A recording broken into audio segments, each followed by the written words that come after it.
পাঁচ ওয়াক্ত সালাত আল্লাহর কাছে গ্রহণযোগ্য হওয়ার জন্য, সুন্দর হওয়ার জন্য, এটা জান্নাতের চাবি হওয়ার জন্য দুইটা শর্ত, দুইটা জিনিস লাগবে। নবী করিম সাল্লাল্লাহু আলাইহি সাল্লাম বলেছেন, তিরমিজির হাদিস, আপনারা অনেকে শুনেছেন, আউয়ালু মা ইউহাসাবু বিহিল আবদু ইয়াউমাল কিয়ামাতি, কিয়ামতের দিন বান্দার সর্বপ্রথম হিসাব নেওয়া হবে কিসের?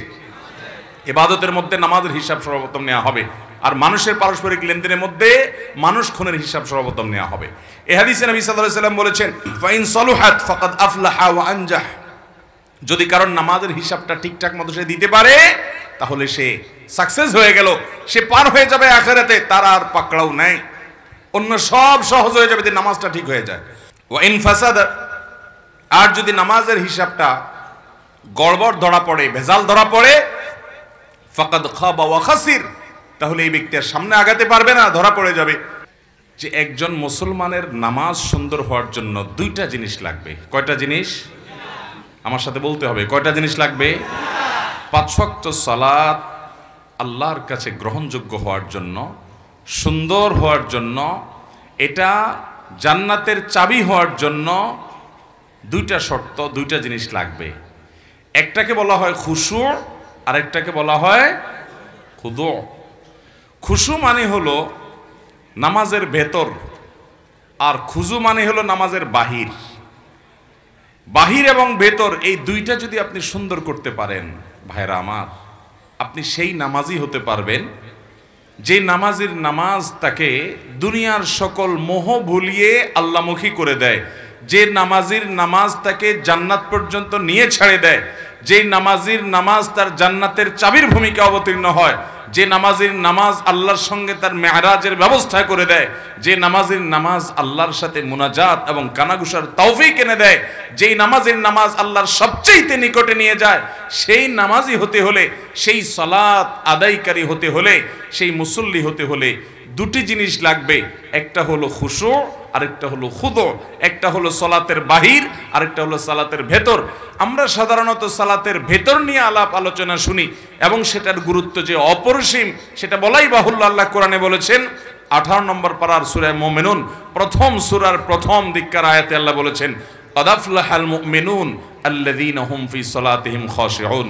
ওই ঈমানদাররা সফল হবে ভাই, ওই ঈমানদাররা সার্থক হবে যাদের সালাতের মধ্যে খুশু বা মনোযোগ থাকবে। নামাজে মনোযোগ না থাকলে সে নামাজটা নিষ্প্রাণ নামাজ, সে বিষয়ে বলাই বাহুল্য। কিন্তু আমি অন্য বিষয়ে কথা বলতে চাই, কারণ মনোযোগ নিয়ে আমরা সবচেয়ে বেশি চিন্তিত এবং মনোযোগ নিয়ে আলোচনাও কম বেশি আমরা শুনি, কিন্তু নামাজের বাহিরটা নিয়ে খুব বেশি আলোচনা হয় না। ভেতরটা আমাদের ঠিক নাই, মনটা ঠিক থাকে না, এটা নিয়ে আমরা পেরেশান আছি, সেটা ঠিক, এবং পেরেশান থাকতে হবে, সেটাকে ঠিক করতে হবে, মনোযোগটা আল্লাহর দিকে আনতে হবে, এটা ঠিক আছে। কিন্তু নামাজের বাহির নিয়ে যে আমাদের কোনো চিন্তাই নেই, অথচ দুইটার সমন্বয়ে নামাজ সুন্দর হয়, এবং আমরা অনেকে জানিও না নামাজের বাহির সুন্দরের জন্য কি করতে হবে। মোহতারাম হাজরিন, নামাজের এই বাহিরের দিকটাকে বলা হয় খুদু, ভেতরের দিকটাকে বলা হয় খুশু, আর বাহিরের দিকটাকে বলা হয় খুদু।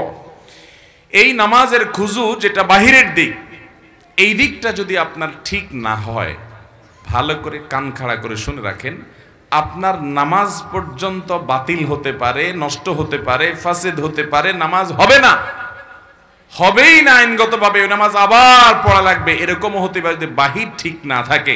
আপনার যদি ভেতর ঠিক না থাকে তাহলে নামাজটা আল্লাহর দরবারে গ্রহণযোগ্যতার লেভেল পাবে না, মর্যাদা পাবে না, ঠিক, কিন্তু আইনত কাগজ কলমে আপনার নামাজ হয়ে যাবে।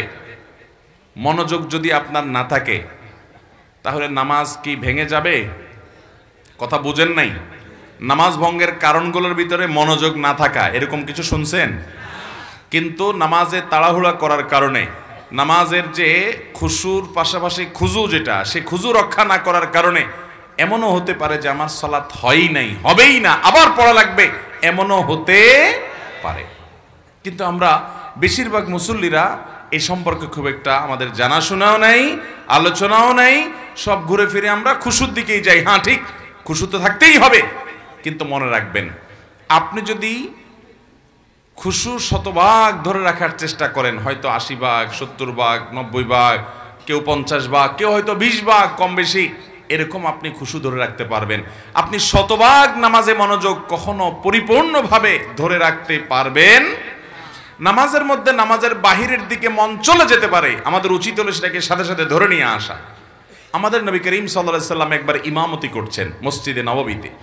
তিনি ইমামতি করা অবস্থাতে, আজকের মতো এত দালান কোঠাওয়ালা মসজিদ তো ছিল না, ইমামতি তিনি শুরু করেছেন। সলাতের মধ্যখানে হঠাৎ একটা বাচ্চার আওয়াজ, কান্নার আওয়াজ, চিৎকার চেঁচামেচি। নবী করিম সাল্লাল্লাহু আলাইহি সাল্লামের বুঝতে বাকি থাকলো না যে কোনো বাচ্চার মা এই জামাতে পেছনে মেয়েদের কাতারে সামিল হয়েছেন, যার কারণে বাচ্চা কাঁদছে আশেপাশে কোথাও। এই বাচ্চাকে ধরার জন্য তার মা নামাজের জন্য পারছে না, সে নামাজে মাশগুল আছে। নবী সাল্লাল্লাহু আলাইহি সাল্লাম নামাজকে তুলনামূলক অন্য সময় যেরকম দৈর্ঘ্য নিয়ে পড়েন তার চাইতে একটু কম দৈর্ঘ্য পড়ে সালাম ফিরিয়ে শেষ করে বললেন, কার বাচ্চার কান্নার আওয়াজ শুনতে পাচ্ছি, সে গিয়ে বাচ্চাকে ধরো। তাহলে এই যে নামাজের মধ্যে বাচ্চার কান্না, সেদিকে মনোযোগ নবী করিম সাল্লাল্লাহু আলাইহি সাল্লামের গেছে। মানুষ হিসাবে আওয়াজ হলে সেদিকে মনোযোগ যেতে, কিন্তু আমাদের চেষ্টা থাকবে মনোযোগটা ধরে রাখা। কিন্তু যদি কোনো কারণে মনোযোগ আপনি ধরে রাখতে পারেন নাই, আইনত কাগজে কলমে মাসআলার দিক থেকে নামাজ হয়ে যাবে। কারণ নামাজের মধ্যে এত % মনোযোগ থাকতে হবে এরকমটা ফরজ বা ওয়াজিব নয়। আবার কেউ ভুল বুঝবেন না, তাহলে মনোযোগের দিকে খেয়াল করার দরকার নাই। মনোযোগ দিকে খেয়াল করতেই হবে, নাহলে সফল মুমিন হবেন না, জান্নাতুল ফেরদাউসে যেতে পারবেন না। সেই চেষ্টা করতেই হবে। কিন্তু আপনি চেষ্টা করলেও একেবারে শতভাগ মনোযোগ যে ধরে রাখতে পারবেন সেটা জরুরি না, সেটা সম্ভব না, কিন্তু আপনার চেষ্টা থাকতে হবে। মুহতারাম হাজিরিন, নামাজের খুশুর পাশাপাশি খুজুটা যদি ঠিক না থাকে, খুজুর মধ্যে একটা লেভেল আছে, এইটুকু যদি অন্তত ঠিক না থাকে, যেটাকে বলা হয় তমানিনা ফিস সালাহ, বা নামাজের মধ্যে ইতমিনানের সাথে নামাজ পড়া, মিনিমাম ধীরস্থিরতা যতটুকু না হলে নয়, এতটুকু যদি না থাকে তাহলে আপনার নামাজই হবে না। কারণ সেটা না হলে ওয়াজিব তরক হবে, অনেক ওলামাদের, অনেক ইমামদের মতে ফরজ তরক হবে, যার কারণে নামাজই হবে না। এই জন্য ভাইরা আমার, নামাজটা যদি কিয়ামতের ময়দানে হিসাব গ্রহণের সময় ঠিকঠাক দিতে হয়, তাহলে নামাজের এই বাহিরটার প্রতি বিশেষ মনোযোগ দিতে হবে। নবী করিম সাল্লাল্লাহু আলাইহি সাল্লাম বুখারীর হাদিসে বলেছেন, সল্লু কামা রাআইতুমুনি উসাল্লি, তোমরা আমাকে যেভাবে নামাজ পড়তে দেখেছো সেভাবে সালাত আদায় করো। সহিহ মুসলিমের হাদিসে নবী রাসূলুল্লাহ সাল্লাল্লাহু আলাইহি ওয়াসাল্লাম বলেছেন, নবী সাল্লাল্লাহু আলাইহি ওয়াসাল্লাম সম্পর্কে তিনি বলেছেন, তিনি রুকু থেকে যখন উঠতেন সোজা হয়ে টান টান খাড়া হওয়া ছাড়া সিজদায় যেতেন না। আবার সিজদা থেকে যখন উঠতেন সোজা হয়ে টান টান করে বসে অপেক্ষা করা ছাড়া তিনি সিজদায় পুনরায় যেতেন না। এভাবে তিনি সালাত আদায় করতেন। এবং তিনি বলেছেন, আসওয়াউন নাসি সারিকাতান আল্লাযী ইয়াসরিকু ফি সালাতি, সবচেয়ে নিকৃষ্ট চোর হলো সে যে নামাজের মধ্যে চুরি করে।